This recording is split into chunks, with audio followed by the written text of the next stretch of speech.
Kevin Dubois avait toujours pensé que l'invisibilité était son plus grand atout. Au lycée Henri IV, un établissement tentaculaire en briques niché dans la banlieue de Versailles, il se déplaçait dans les couloirs comme une ombre, sa silhouette mince se faisant à peine remarquer par ses camarades. Avec ses 1,65 m et ses cheveux châtain clair tombant constamment sur ses yeux verts, Kevin avait une apparence banale qui le rendait oubliable dans la foule. Ses vêtements étaient toujours propres, mais jamais à la mode, son sac à dos usé mais fonctionnel, et sa voix s'élevait rarement au-dessus d'un murmure, sauf s'il était interrogé en classe. Ce que ses camarades ignoraient, c'est que sous son apparence discrète se cachaient des années d'entraînement rigoureux en jiu-jitsu brésilien et en muay thai. Tous les soirs après les cours, pendant que les autres élèves jouaient à des jeux vidéo ou traînaient aux quatre temps, Kevin se trouvait à l'académie de Maître Rodriguez, de l'autre côté de la ville, perfectionnant sa technique et développant le genre de muscles secs que ses vêtements amples dissimulaient. Son grand-père avait insisté pour qu'il suive cet entraînement après la mort du père de Kevin en Afghanistan, estimant que tout jeune homme devait savoir se défendre et défendre les autres. Mais Kevin avait promis à sa mère de ne jamais utiliser la violence, sauf en cas d'absolue nécessité, une promesse qui lui avait fait serrer les poings pendant 3 ans de lycée. Les problèmes avaient commencé en première, lorsque 3 terminales l'avaient remarqué. Maxime Leroy était leur chef, un seconde ligne épais de l'équipe de rugby avec des bras comme des troncs d'arbres et un sourire qui n'atteignait jamais ses yeux bleus glacials. Avec son mètre 88 et ses plus de 100 kilos, Maxime imposait le respect par l'intimidation et n'avait jamais rencontré de problème qu'il ne puisse résoudre à coups de poing. Son lieutenant était Théo Martin, un gamin nerveux et filiforme qui compensait sa petite taille en étant 2 fois plus cruel que son chef. Le 3e membre de leur groupe était Antoine Garnier, un lutteur trapu qui suivait Maxime comme un chien fidèle, toujours prêt à rire à ses blagues et à soutenir ses plans. C'était un mardi matin d'octobre qu'ils ont coincé Kevin près de son casier dans l'aile sud de l'école.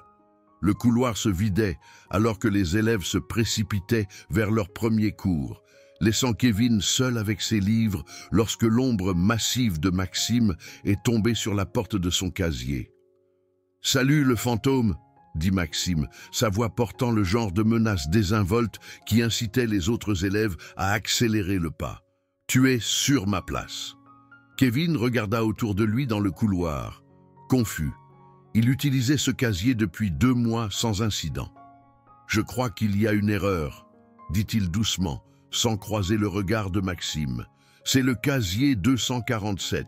Il m'a été attribué. » Théo s'avança à côté de Maxime, faisant craquer ses doigts avec une précision théâtrale. « Peu importe ce que dit un papier, le fric. Maxime veut ce casier, alors dégage tes affaires ailleurs. » La partie rationnelle de l'esprit de Kevin catalogua la situation tactique automatiquement. 3 adversaires, espace confiné, multiples voies d'évacuation. Il pourrait mettre Maxime au sol en quelques secondes et les 2 autres suivraient. Mais la voix de sa mère résonna dans sa mémoire, le suppliant de promettre qu'il ne deviendrait jamais le genre de personne qui résolvait les problèmes avec la violence. Il lui avait fait cette promesse, alors qu'elle pleurait sur le cercueil de son père recouvert du drapeau tricolore. « Je ne veux pas d'ennui, » dit Kevin, fermant son casier et chargeant son sac à dos sur son épaule. « Je vais parler à l'administration pour être réaffecté. » Le rire de Maxime était aigu et laid. « Regardez ça, les gars, le gamin n'a aucune colonne vertébrale. Ça va être amusant. » Alors que Kevin s'éloignait, il entendit Antoine crier derrière lui « À bientôt, le fantôme !» Très bientôt. Le surnom est resté. En 1 semaine, la moitié de l'école l'appelait le fantôme, et la bande de Maxime s'était donné pour mission personnelle de lui rendre la vie misérable. Il faisait tomber ses livres de ses mains dans le couloir, le bousculait accidentellement à la cantine et le coinçait dans des salles de classe vides pour proférer des menaces qui dansaient juste à la limite de ce que les professeurs pouvaient entendre.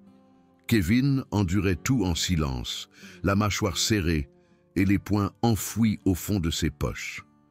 Les pires incidents se produisaient dans 3 endroits spécifiques où la surveillance des enseignants était minimale. Le premier était la cage d'escalier arrière près du gymnase, une chambre d'écho en béton où Maxime coinçait Kevin entre les cours et lui administrait sa dose quotidienne de torture psychologique. Le deuxième était derrière les bennes à ordures de la cantine, où il le forçait à déjeuner debout tout en faisant des blagues sur son apparence et sa situation familiale.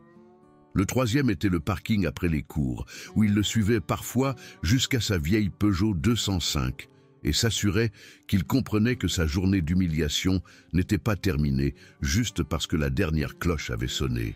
« Le truc avec les fantômes », lui expliqua Maxime un après-midi, alors que Théo tenait les bras de Kevin derrière son dos, « c'est que personne ne se soucie quand ils disparaissent. » L'entraînement de Kevin se déclenchait automatiquement, lui montrant 12 façons différentes de briser la prise de Théo et de neutraliser les 2 attaquants. Mais la voix de sa mère était plus forte que ses instincts. Il se laissa aller et attendit qu'il s'ennuie, comptant sa respiration comme Maître Rodriguez lui avait appris, trouvant son centre même lorsqu'il se moquait de son apparente impuissance. Le schéma se poursuivit pendant des semaines, s'intensifiant progressivement à mesure que Maxime prenait confiance dans le refus de Kevin de se défendre. Ce qui avait commencé comme une intimidation verbale s'était transformé en harcèlement physique, sans jamais franchir la ligne de l'agression pure et simple. Ils attrapèrent son t-shirt, le poussaient contre les casiers ou faisaient tomber son plateau de nourriture de ses mains. Mais ils faisaient attention à ce que cela ait l'air accidentel pour tous les professeurs qui pourraient les observer. Les notes de Kevin commencèrent à baisser car il dépensait plus d'énergie à éviter ses bourreaux qu'à se concentrer sur ses études. Il commença à prendre des itinéraires plus longs entre les cours, à déjeuner dans des salles de classe vides et à quitter l'école par des sorties latérales pour éviter les confrontations.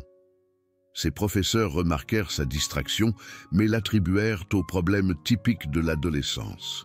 Les quelques élèves qui furent témoins du harcèlement détournèrent rapidement le regard, ne voulant pas risquer de devenir eux-mêmes des cibles. C'est pendant cette période sombre que Kevin remarqua pour la première fois Sophie Chen, assise seule à la bibliothèque pendant la pause déjeuner. Elle était nouvelle au lycée Henri IV, ayant déménagé de Lyon lorsque l'entreprise technologique de son père avait été transférée à Versailles. Sophie avait le genre de beauté naturelle qui aurait dû la rendre instantanément populaire, avec de longs cheveux noirs qui captaient la lumière quand elle bougeait, et des yeux sombres qui semblaient receler des profondeurs d'intelligence et de gentillesse. Mais sa nature discrète et son intérêt pour les études l'avaient maintenue à la périphérie de la scène sociale, un peu comme Kevin lui-même. Leur amitié commença par de petits gestes. Kevin lui tenait les portes dans le couloir, et elle souriait et hochait la tête pour le remercier. Ils commencèrent à s'asseoir à la même table, à la bibliothèque, ne parlant pas mais partageant le silence confortable de 2 personnes qui comprenaient ce que signifiait être négligé. Finalement, ils commencèrent à étudier ensemble, Sophie aidant Kevin en maths pendant qu'il l'aidait en histoire-géographie. « Tu es différent des autres garçons ici », lui dit Sophie un après-midi, alors qu'il travaillait sur un problème de physique particulièrement difficile. « Tu écoutes vraiment quand les gens parlent. » Kevin sentit une chaleur se répandre dans sa poitrine qui n'avait rien à voir avec le soleil d'octobre qui entrait par les fenêtres de la bibliothèque. Pour la première fois depuis des mois, il avait hâte de venir à l'école, sachant qu'il verrait le sourire de Sophie et entendrait son rire à ses blagues terribles sur la tendance de leur prof de chimie à mettre le feu aux choses. Leur amitié naissante ne passa pas inaperçue à la bande de Maxime. Théo fut le premier à commenter, coinçant Kevin près de la fontaine à eau après la 3e heure. « Tiens, tiens, tiens !» dit Théo, sa voix portant une pointe méchante. Le fantôme s'est trouvé une copine. Une jolie petite chose aussi. Je me demande ce qu'elle penserait si elle savait quel loser pathétique tu es vraiment. Les mains de Kevin se serrèrent involontairement, mais il força sa voix à rester stable. « Laisse-la en dehors de ça. Elle n'a rien à voir avec le problème que vous avez avec moi. »« Oh, mais c'est là où tu te trompes, » répondit Théo, s'approchant jusqu'à ce que Kevin puisse sentir l'odeur de la boisson énergisante sur son haleine. « Tu vois, Maxime l'a regardée aussi, et il pense qu'elle pourrait avoir besoin d'une meilleure compagnie qu'un fantôme. Peut-être qu'on devrait se présenter correctement. » La menace flottait dans l'air entre eux, comme la fumée d'un incendie qui était sur le point de se propager hors de contrôle. Kevin sentit quelque chose bouger à l'intérieur de sa poitrine, une colère froide qu'il n'avait jamais ressentie auparavant. Son entraînement lui avait appris qu'il y avait des lignes à ne jamais franchir, et menacer des innocents était en haut de cette liste. Mais avant qu'il ne puisse répondre, la sonnerie retentit et Théo disparut dans la foule d'élèves se dirigeant vers leur prochain cours. Kevin resta près de la fontaine à eau pendant un long moment, son reflet déformé dans la surface métallique, essayant de concilier la promesse qu'il avait faite à sa mère avec la certitude croissante que son silence ne protégeait plus personne. Cet après-midi-là, Kevin observa Sophie de l'autre côté de la bibliothèque pendant qu'elle travaillait sur sa dissertation d'anglais, complètement inconsciente qu'elle était devenue une cible. La lumière du soleil de l'après-midi captait les reflets dans ses cheveux, et quand elle leva les yeux et lui sourit, il sentit son cœur faire un bond d'une manière qui n'avait rien à voir avec la peur et tout à voir avec les premiers frémissements de quelque chose de plus profond que l'amitié. Le lendemain matin apporta l'incident qui allait tout changer. Kevin marchait avec Sophie entre les cours, portant ses livres avec les siens, lorsque Maxime apparut au bout du couloir avec sa bande habituelle à sa suite. Les autres élèves semblèrent sentir l'électricité dans l'air et dégagèrent le couloir, laissant Kevin et Sophie seuls avec leur bourreau. « Eh bien, si ce n'est pas le fantôme et sa jolie petite ombre, » dit Maxime, sa voix portant clairement dans le couloir soudainement silencieux. « Sophie, c'est ça ? J'avais envie d'avoir une conversation avec toi à propos de la compagnie que tu fréquentes. » Sophie se rapprocha de Kevin, son instinct l'avertissant que quelque chose n'allait pas, même si elle ne comprenait pas toute la situation. « Je suis désolée, est-ce qu'on se connaît ?» demanda-t-elle, sa voix polie mais méfiante. « On est sur le point de se connaître, » répondit Maxime, son sourire froid s'étendant sur son visage comme de la glace se formant sur un lac. « Tu vois, ton copain ici a raconté des histoires intéressantes sur moi et mes amis. Je pensais que tu devrais savoir avec quel genre de menteur tu traînes. » Kevin sentit la colère familière monter dans sa poitrine, mais cette fois c'était différent. Cette fois, il ne s'agissait pas seulement de sa propre humiliation, il s'agissait de protéger quelqu'un qui n'avait rien fait de mal à part lui montrer de la gentillesse. « Sophie, va juste en cours, » dit-il doucement. « Ça ne te concerne pas. »« Comme c'est pas vrai, » intervint Théo, se déplaçant pour bloquer le chemin de Sophie vers l'escalier. « Maxime t'a posé une question, ma belle. Ce serait impoli de ne pas répondre. »« Je ne sais pas de quoi vous parlez, » dit Sophie, sa voix devenant plus forte à mesure que sa propre colère commençait à faire surface. « Kevin n'a jamais mentionné aucun de vous, et je n'apprécie pas d'être coincé dans le couloir. » Le rire de Maxime était aigu et laid. « Oh, tu as du feu en toi, j'aime ça. Dommage que tu le gaspilles avec cette excuse pathétique d'homme. » Ce qui se passa ensuite se déroula au ralenti du point de vue de Kevin. Maxime s'avança et attrape Kevin par le col de sa chemise, le soulevant légèrement du sol avec un poing massif. Les pieds de Kevin touchaient à peine le sol, alors que Maxime le tirait près de lui, son visage à quelques centimètres de celui de Kevin. « Voici ce qui va se passer, le fantôme, » dit Maxime, sa voix basse et menaçante. « Tu vas dire à ta copine ici à quel point tu es une merde sans valeur, et ensuite tu vas t'en aller et la laisser à des gens qui peuvent vraiment prendre soin d'elle. Parce que si tu ne le fais pas, je vais te rendre la vie tellement misérable que tu souhaiteras ne jamais être né. » L'entraînement de Kevin lui criait de briser la prise, de planter son coude dans le plexus solaire de Maxime et de mettre fin à la confrontation avant qu'elle ne s'aggrave davantage. Chaque muscle de son corps était tendu et prêt, son esprit calculant automatiquement les angles et les points de levier, mais la voix de sa mère était toujours là, le suppliant de trouver une autre solution, d'être meilleur que la violence qui avait emporté son père. Au lieu de se battre, Kevin força son corps à se relâcher, rencontrant le regard froid de Maxime avec une tranquille défiance. « Je ne vais pas me battre contre toi », dit-il clairement, assez fort pour que la foule d'élèves rassemblés l'entende. « Et je ne vais pas abandonner mon ami, parce que tu es trop complexé pour supporter que quelqu'un soit heureux. » La prise de Maxime se resserra, et pendant un moment, Kevin pensa que le plus grand garçon allait réellement le frapper. Mais alors Antoine s'avança, jetant un coup d'œil nerveux aux élèves qui commençaient à sortir leur téléphone. « Maxime, mec, les profs arrivent », murmura Antoine avec urgence. « On devrait y aller. » Maxime tint Kevin pendant quelques secondes de plus, laissant l'humiliation s'installer avant de le relâcher avec une poussée qui le fit trébucher en arrière. Kevin se rattrapa contre le mur, redressant sa chemise, avec des mains qui ne tremblaient pas malgré l'adrénaline qui le parcourait. « Ce n'est pas fini, le fantôme !» dit Maxime en s'éloignant. « Pas même proche !» Le couloir se vida rapidement, alors que les élèves se dépêchaient d'éviter d'être associés à la confrontation. Seule Sophie resta, ses yeux sombres brillant d'une colère que Kevin n'avait jamais vue auparavant. « Depuis combien de temps ça dure ?»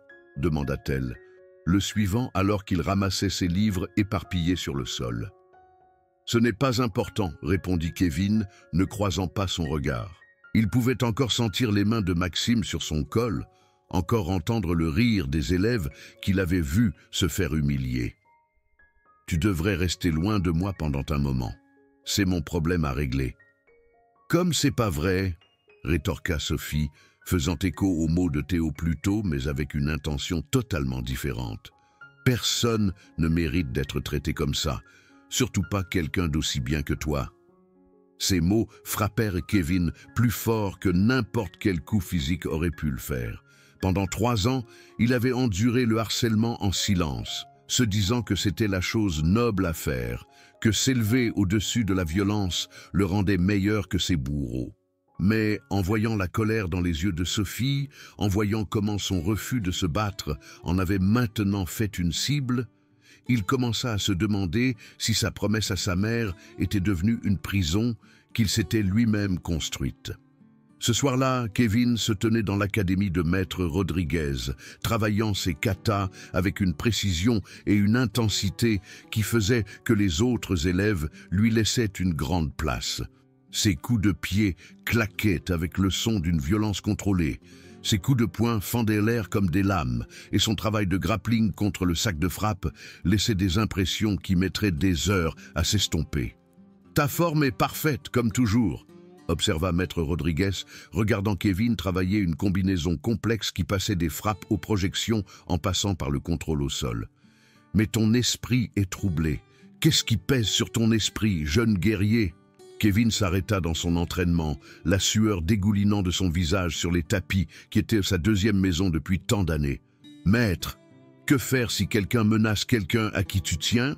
Que faire si ton refus de te battre empire les choses au lieu de les améliorer ?» L'homme plus âgé étudia le visage de Kevin, avec le genre de perception qui venait de décennies passées à enseigner à de jeunes gens comment canaliser leur agressivité en discipline. « Ton père était un homme bon, » dit-il finalement, « mais c'était aussi un guerrier qui comprenait que parfois la plus grande violence est de laisser le mal s'épanouir sans opposition. Il y a une différence entre chercher la violence et l'accepter quand elle frappe à ta porte. »« Ma mère m'a fait promettre, » dit Kevin, sa voix à peine audible au-dessus des sons des autres élèves s'entraînant autour d'eux. « Ta mère craignait de te perdre comme elle a perdu ton père, » répondit Maître Rodriguez. « Mais elle t'a aussi élevé pour protéger ceux qui ne peuvent pas se protéger eux-mêmes. Parfois, jeune guerrier, le plus grand honneur ne réside pas dans le fait de tenir une promesse, mais dans le fait de comprendre quand cette promesse doit évoluer. Kevin passa le reste de la soirée à travailler son entraînement avec une nouvelle intensité, son esprit parcourant les possibilités et les conséquences.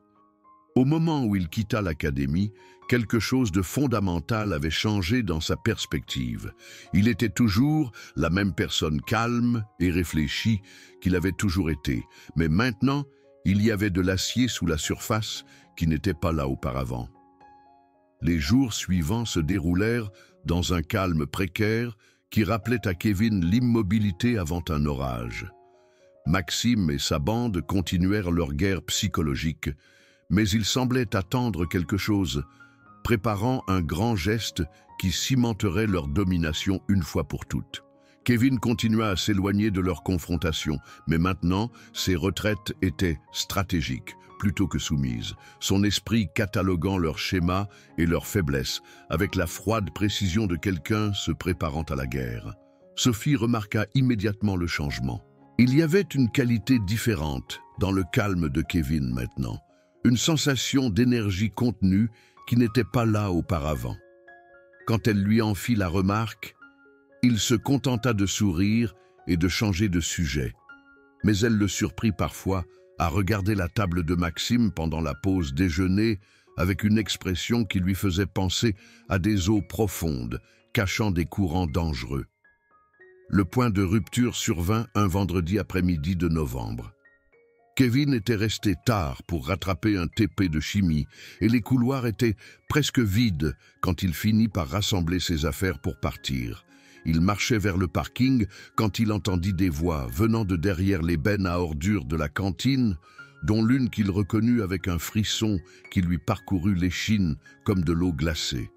« Allez, ma belle, ne sois pas timide. » La voix de Maxime portait clairement dans l'air froid. « Je veux juste parler. » Kevin laissa tomber son sac à dos et se dirigea vers le son avec la précision silencieuse que Maître Rodriguez lui avait inculquée pendant d'innombrables heures d'entraînement. Il atteignit le coin du bâtiment et jeta un coup d'œil pour voir Maxime debout inconfortablement près de Sophie, qui avait le dos appuyé contre le mur de briques. Théo et Antoine flanquaient ses voies d'évacuation, leur position suggérant qu'il s'agissait d'une embuscade planifiée plutôt que d'une rencontre fortuite. « Je t'ai dit que je ne suis pas intéressé à te parler », disait Sophie, sa voix stable malgré la peur évidente dans sa posture. « S'il te plaît, laisse-moi tranquille. »« Tu vois, c'est là où tu te trompes », répondit Maxime, plaçant une main massive contre le mur à côté de sa tête. « Tu n'as plus le choix. Pas après que ton copain m'a embarrassé devant toute l'école. » La vision de Kevin se rétrécit en un tunnel qui ne contenait que la main de Maxime près du visage de Sophie et la peur dans ses yeux. Quelque chose de froid et de primal s'éveilla dans sa poitrine. Une fureur qui n'avait rien à voir avec sa propre humiliation et tout à voir avec la protection de quelqu'un d'innocent. À ce moment-là, la voix de sa mère fut remplacée par les enseignements de son grand-père sur le code du guerrier, sur la responsabilité qui accompagnait la capacité de faire violence au nom de ceux qui ne pouvaient pas se défendre. Il contourna le coin dans l'espace ouvert derrière les bennes à ordures, son mouvement si silencieux qu'aucun d'eux ne le remarqua au début.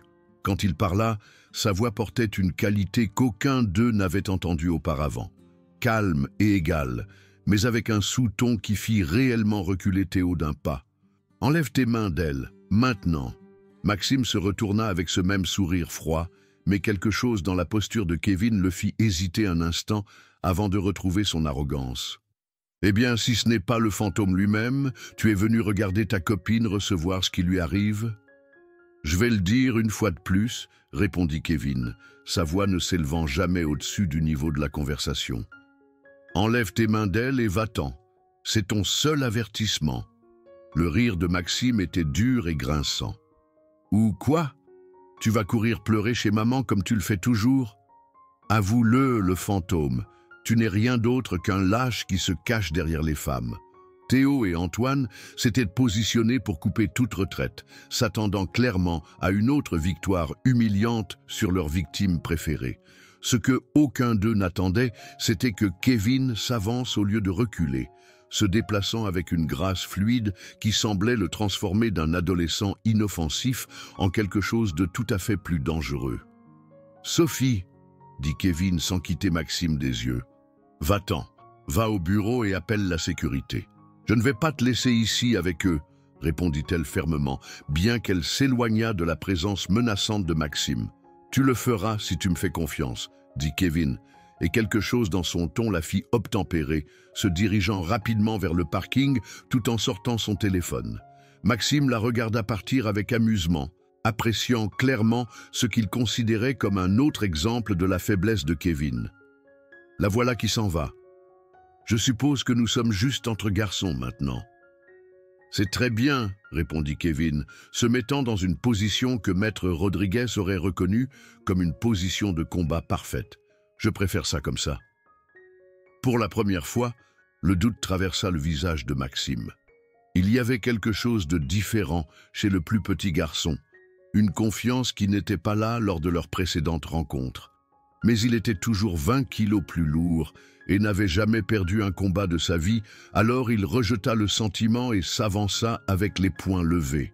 « Il est temps de t'apprendre une leçon que tu aurais dû apprendre il y a des mois, » grogna Maxime, lançant un coup de poing du droit en boucle qui aurait assommé la plupart des lycéens. Kevin n'était pas la plupart des lycéens.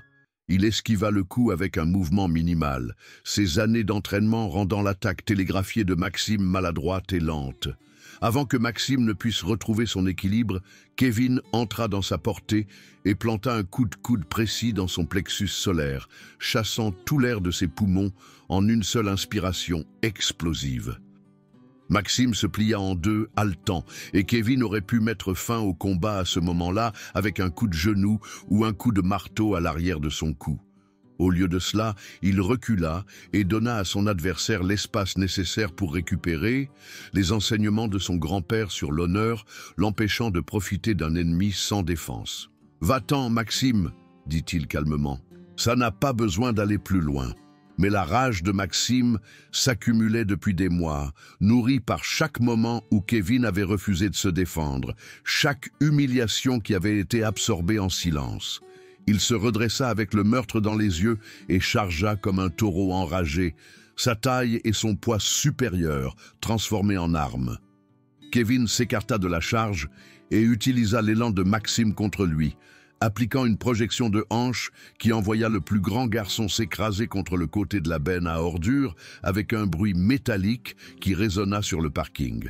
Maxime frappa le sol violemment, mais se remit sur ses pieds avec le genre de capacité athlétique qui avait fait de lui une star de l'équipe de rugby. Théo et Antoine commencèrent à s'avancer pour aider leur chef, mais la voix de Kevin les stoppa net. « Restez en arrière », dit-il sans se tourner vers eux, son attention entièrement concentrée sur Maxime. « C'est entre lui et moi. » Il y avait quelque chose dans son ton qui suggérait que de très mauvaises choses arriveraient à quiconque interférait, et les deux plus petits garçons décidèrent que la discrétion était la meilleure partie de la valeur. Ils reculèrent contre le mur du fond, réalisant soudainement qu'ils avaient peut-être très mal jugé leur victime habituelle. Maxime essuya le sang de sa lèvre où il s'était mordu la langue pendant l'impact, son sourire froid remplacé par une fureur authentique. « Tu te crois fort maintenant, le fantôme ? Laisse-moi te montrer à quoi ressemble un vrai combat. » Il s'avança plus prudemment cette fois, les mains levées dans une position de boxeur, lançant des combinaisons qui montraient qu'il avait eu un certain entraînement lui-même. Mais ses techniques étaient grossières comparées aux années d'études disciplinées de Kevin et sa colère le rendait prévisible. Kevin bloqua et contre-attaqua avec une précision chirurgicale, plantant des coups sur des points nerveux et des centres de pression qui laisseraient Maxime endolori pendant des semaines sans causer de dommages permanents. Chaque mouvement était contrôlé, chaque technique conçue pour neutraliser plutôt que détruire. Ce n'était pas la violence insensée que sa mère avait craint, C'était l'application prudente de compétences apprises grâce à la discipline et au dévouement. Le combat dura moins de 2 minutes, bien qu'il ait semblé une éternité à tous ceux qui regardaient. Maxime lança tout ce qu'il avait sur son plus petit adversaire, utilisant sa taille et ses avantages de force pour essayer de submerger la technique de Kevin. Mais chaque attaque fut détournée, chaque mouvement agressif contré avec juste assez de force pour inciter Maxime à reconsidérer son approche. La fin arriva quand Maxime, désespéré et épuisé, tenta une dernière charge de taureau pour enfoncer Kevin dans le mur de briques derrière lui. Kevin se baissa et balaya les jambes de Maxime, en voyant le plus grand garçon s'écraser sur l'asphalte avec ses bras emmêlés inutilement sous lui. Maxime lutta pour se relever, son visage éraflé et sa fierté brisée, mais son corps avait atteint ses limites. Il s'effondra à nouveau sur le sol, haletant et vaincu, regardant Kevin avec quelque chose approchant le respect mêlé à sa haine. Kevin se tenait au-dessus de son bourreau déchu, sa respiration à peine élevée malgré l'intensité du combat. Il aurait pu frapper Maxime alors qu'il était au sol, aurait pu porter le genre de coup de grâce qui aurait laissé des dommages durables. Pendant un moment, la tentation fut presque irrésistible. Au lieu de cela, il recula et tendit la main pour aider Maxime à se relever. « C'est fini », dit-il simplement. « Nous n'avons pas besoin d'être ennemis. » Maxime fixa la main tendue pendant un long moment, sa vision du monde se fissurant comme de la glace au soleil printanier. Chaque instinct lui disait de rejeter le geste, de trouver un moyen de sauver sa fierté et de continuer le conflit. Mais quelque chose dans les yeux de Kevin, une combinaison de force et de miséricorde que Maxime n'avait jamais vue auparavant, le fit reconsidérer. Il prit la main tendue et laissa Kevin l'aider à se relever, les deux garçons comprenant que quelque chose de fondamental avait changé entre eux. Maxime était toujours plus grand, toujours plus fort en termes purement physiques. Mais il ne serait plus jamais capable de voir Kevin comme une victime. « Comment ?» demanda Maxime, sincèrement curieux malgré son humiliation. « Comment as-tu appris à te battre comme ça ?»« Je m'entraîne depuis que j'ai 8 ans, » répondit honnêtement Kevin, « mais je n'ai jamais voulu l'utiliser. Mon père est mort au combat et ma mère m'a fait promettre de trouver d'autres façons de résoudre les problèmes. »« Alors pourquoi maintenant ?» demanda Théo depuis sa position contre le mur, sa voix petite et incertaine. Kevin le regarda avec des yeux qui contenaient des profondeurs de feu contrôlées. Parce que certaines choses valent la peine de se battre, et certaines personnes ont besoin d'être protégées, qu'elles puissent se protéger elles-mêmes ou non. Le son des sirènes approchant remplit l'air alors que Sophie revenait avec la sécurité de l'école et une voiture de police qui patrouillait dans la zone. Les 3 brutes échangèrent des regards, réalisant que leur stratégie habituelle de revendiquer la légitime défense ne fonctionnerait pas lorsque les preuves montreraient clairement qui avait été l'agresseur. Mais avant que les autorités ne puissent les atteindre, Maxime fit quelque chose qui surprit tout le monde, y compris lui-même. Il regarda directement Kevin et parla d'une voix qui portait clairement sur le parking. « J'ai commencé ce combat, » dit-il simplement. « Ces gars étaient juste là. C'était tout moi. » Théo et Antoine regardèrent leur chef avec choc, mais Maxime les ignora, son attention entièrement concentrée sur Kevin. Il y avait quelque chose dans son expression qui aurait pu être du respect, ou peut-être juste la reconnaissance que la vraie force ne venait pas toujours de la taille et de l'agression. Lorsque les agents de sécurité et les policiers arrivèrent, ils trouvèrent une scène qui ne correspondait aux attentes de personne. Maxime était assis contre la benne à ordures avec ses coupures et ses éraflures, l'air plus pensif que colère. Théo et Antoine se tenaient à proximité, soumis et incertains.